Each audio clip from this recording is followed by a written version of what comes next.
अंजलि मिश्रा, स्वागत है आपका हमारे चैनल में। आपको बता दें कि दिल्ली हाई कोर्ट से सुब्रमण्यम स्वामी को एक बड़ा झटका लगा है और दिल्ली हाई कोर्ट ने उन्हें 6 सप्ताह के अंदर ही आवास खाली करने का, सरकारी आवास खाली करने का आदेश जारी कर दिया है। जी हाँ, बिल्कुल सही सुना आपने। तो सुब्रमण्यम स्वामी के लिए बड़ा झटका है और ये पूरा मामला क्या है, क्यों सरकारी आवास खाली करने के लिए उन्हें निर्देश दिए गए हैं, इसके बारे में हम विस्तार से जान लेते हैं।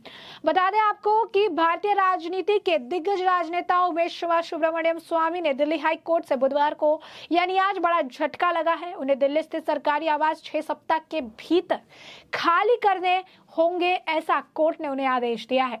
यह आदेश दिल्ली हाई कोर्ट की ओर से आज जारी किया गया है।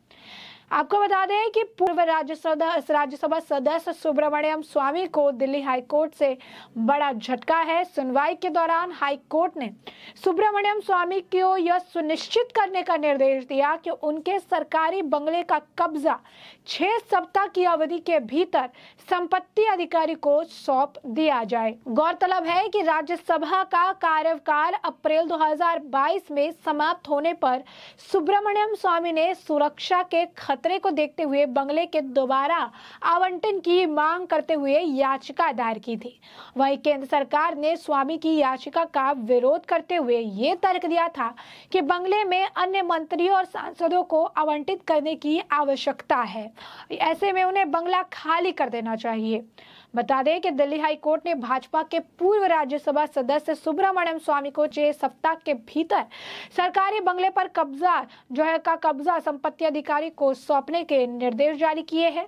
स्वामी को उनकी जान के खतरा होने की धारणा के चलते जनवरी 2016 में केंद्र सरकार की ओर से 5 साल के लिए दिल्ली में एक बंगला आवंटित किया गया था। वहीं अप्रैल 2022 में राज्यसभा का कार्यकाल पूरा होने पर उन्होंने दिल्ली हाई कोर्ट से सुरक्षा का हवाला देते हुए बंगले के दोबारा अलॉटमेंट की मांग की थी, लेकिन अब इसे 6 सप्ताह के भीतर खाली ही करना ही होगा। बता दें सुब्रमण्यम स्वामी देश के दिग्गज राजनेताओं में शुमार है और वे कांग्रेस के मुखर आलोचकों में रहे हैं। साथ ही साथ वो प्रधानमंत्री नरेंद्र मोदी और बीजेपी में ही होकर बीजेपी पर निशाना साधने के लिए भी काफी ज्यादा चर्चा में बने रहते हैं। सुब्रमण्यम स्वामी ने कई बार प्रधानमंत्री नरेंद्र मोदी को लेकर कई सारी टिप्पणी की है। यही नहीं, हाल ही फिलहाल में उन्होंने पश्चिम बंगाल की मुख्यमंत्री ममता बनर्जी से भी मुलाकात की थी और उन्हें एक साहसी और काफी करिश्मेटिक एक लीडर उन्होंने बताया था। साथ ही साथ आपको बता दें कि वो कई बार सुब्रमण्यम स्वामी कई बार प्रधानमंत्री नरेंद्र मोदी का जिक्र करते नजर आते हैं, कई बार उन पर निशाना भी साधते नजर आते हैं। चीन का जिक्र करके भी उन्होंने मोदी सरकार पर निशाना साधा था और आए वक्त में आपको बता दें कि वक्त के साथ सुब्रमण्यम स्वामी इसी तरीके के जो टिप्पणी है वो करते रहते हैं और काफी ज्यादा सुर्खियों में बने रहते हैं। तो ये पहली बार नहीं है जब सुब्रमण्यम स्वामी किसी तरीके की टिप्पणी कर रहे हैं या फिर उनके लिए एक बड़ा झटका है। उनके ऊपर तजिंदर पाल सिंह बग्गा के तरफ से भी मानहानि का मुकदमा भी दर्ज कराया था, जब उन्होंने बग्गा को लेकर बयान दिए थे, आपत्तिजनक बयान दिए थे और उन पर मानहानि का मामला देखने के लिए मिला था। तो ये कई बार सुब्रमण्यम स्वामी अपने बयानबाजी के वजह से काफी सुर्खियों में बने हुए थे। काफी वो चीजें जो बोलते रहते थे, उनके कई सारे भाषण भी काफी सुर्खियों में बने रहे, जिसके वजह से बीजेपी में होकर ही बीजेपी के खिलाफ बोलने के लिए उन्हें जाना भी जाता था। आपको बता दें कि हाल ही फिलहाल में सुब्रमण्यम ने प्रधानमंत्री नरेंद्र मोदी पर निशाना साधा था और उन्होंने आर्थिक नीतियों को लेकर केंद्र सरकार पर सवाल खड़े किए थे और वित्त मंत्री की भी आलोचना की थी। प्रधानमंत्री नरेंद्र मोदी पर स्वामी निशाना साधते काफी ज्यादा कभी बचते नजर आते हैं तो कभी खुलकर इस पर बात करते हैं। उन्होंने ट्वीट करके भारत के स्वाभिमान को कम करने का आरोप भी प्रधानमंत्री पर लगाया था और आपको बता दें इसको ज्यादा वक्त नहीं हुए, मई के महीने की बात है जब इस तरीके से उन्होंने का ट्वीट काफी ज्यादा सुर्खियों में बना हुआ था। उन्होंने ट्वीट करते हुए लिखा था कि दुनिया कानाफूसी कर रही है कि ब्रिक्स में वास्तव में 3 लोग हैं, साहिब, बीबी और गुलाम। मोदी ने साहब चीन और बीबी रूस के साथ बैठक की सहमति देकर भारत के स्वाभिमान को कम किया। बीबी रूस द्वारा गाई गई लोरी के बाद साहिब चीन द्वारा भारत माता की जमीन हड़पने में से कोई फर्क नहीं पड़ता है।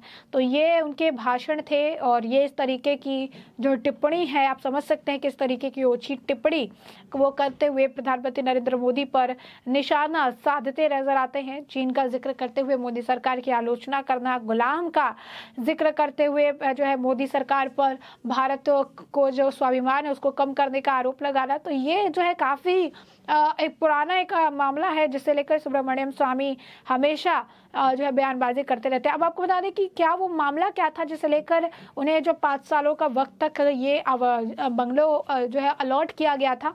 बता दें आपको कि 2016 में अलॉट किया गया था और 2015 में केंद्रीय सुरक्षा की चिंता को ख्याल में रखते हुए भाजपा नेता सुब्रमण्यम स्वामी को सरकारी आवास आवंटित करने का फैसला किया गया था। और पंजाब के जो पूर्व पुलिस महानिदेशक PS गिल और आतंकवाद निरोधक मोर्चे के अध्यक्ष SS बिट्टा को भी इसी आधार पर अपना सरकारी आवास बनाए रखने की इजाजत दी थी। बाद में से जो है वापस लिया गया। सूत्रों के अनुसार आपको बता दें कि उस वक्त ये खबर सामने आई थी कि सुब्रमण्यम स्वामी ने गया था कि ध्यान रखा गया कि सुब्रमण्यम जेट्स की श्रेणी की सुरक्षा जो है उस वक्त उनको मिल रही थी और उन्हें CRPF सुरक्षा प्राप्त थी। और उनके वर्तमान निवास पर भी जो है सशस्त्र गार्ड की तैनाती की गई थी और सुरक्षा का हवाला दिया गया था। केंद्रीय गृह मंत्रालय ने सुरक्षा श्रेणीकरण समिति समय समय पर स्वामी की सुरक्षा की भी समीक्षा करती रहती थी। सूत्रों के अनुसार केंद्रीय सुरक्षा एजेंसियों ने खतरा संबंधित मूल्यांकन में स्वामी के संदर्भ में सुरक्षा की प्रभावित तैनाती के लिए उनके लिए उचित सरकारी निवास की जरूरत महसूस की गई और तदनुरूप 5 सालों के लिए सरकारी आवास की सिफारिश की गई थी। पूर्व केंद्रीय मंत्री को सामान्य लाइसेंस फीस का 5 गुना भुगतान भी करने की बात सामने आई थी। सुरक्षा को ध्यान में रखकर गिल और बिट्टा को मई 2018 तक 3 सालों के लिए अपने वर्तमान सरकारी आवास को बनाए रखने की अनुमति दी गई। तो सुब्रमण्यम स्वामी को 5 सालों के लिए जो है सरकारी आवास जो है सरकारी बंगला जो है आवंटित किया गया। उन्हें सामान्य से 5 गुना अधिक विशेष लाइसेंस फीस देनी होगी। वहीं आपको बता दें कि ये निर्णय उस वक्त लिया गया था, सुरक्षा कारण बताए गए थे। CRPF के जवानों की तैनाती भी थी, लेकिन अब फिर से सुरक्षा कारण बताकर वो इसे और आगे बढ़ाने की कोशिश कर रहे थे। उन्हें लगा कि फिर से इसे जो है और जो है आगे बढ़ाना चाहिए क्योंकि फिर भी उनको सुरक्षा का जो प्रॉब्लम है वो नजर आ रहा है। लेकिन अब बीजेपी की तरफ से उनकी इस याचिका पर सवाल खड़े किए गए। उन्होंने ये कहा कि अब बहुत सारे और भी मंत्री सांसद जो है उनकी जरूरत है कि उन पर ध्यान दिया जाए, उन्हें भी आवाज दिया जाए और अब उसकी जरूरत सुब्रमण्यम स्वामी से ज्यादा उन्हें है। तो अब कोर्ट ने भी इस पर फैसला ले लिया है। कोर्ट ने इन्हें बस अब जो है वक्त दिया है और वो भी 6 हफ्ते का वक्त दिया है। 6 हफ्ते के अंदर तकरीबन अगर आप हिसाब लगाएंगे 6 हफ्ते यानी हो गए 1.5 महीने के आसपास का जो वक्त है उन्हें दिया गया है कि इस वक्त के अंदर उन्हें अपना सरकारी आवास जो है जिस पर उन्होंने कब्जा जमाया हुआ है उसे खाली करना है और जो संपत्ति के ओनर है उन्हें सौंप देना है।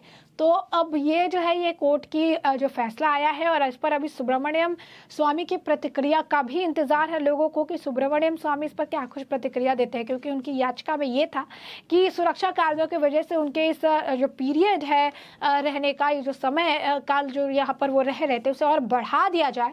लेकिन कोर्ट ने उन्हें 6 हफ्ते के अंदर ही बंगला खाली करने के निर्देश जारी कर दिए हैं। तो ऐसे में हमने आपको ये जो पूरा मामला है विस्तार से बताया कि पूरा मुद्दा क्या है और अब इस मामले पर आपकी भी जो राय हो कमेंट सेक्शन में कमेंट करके हमें जरूर साझा करें।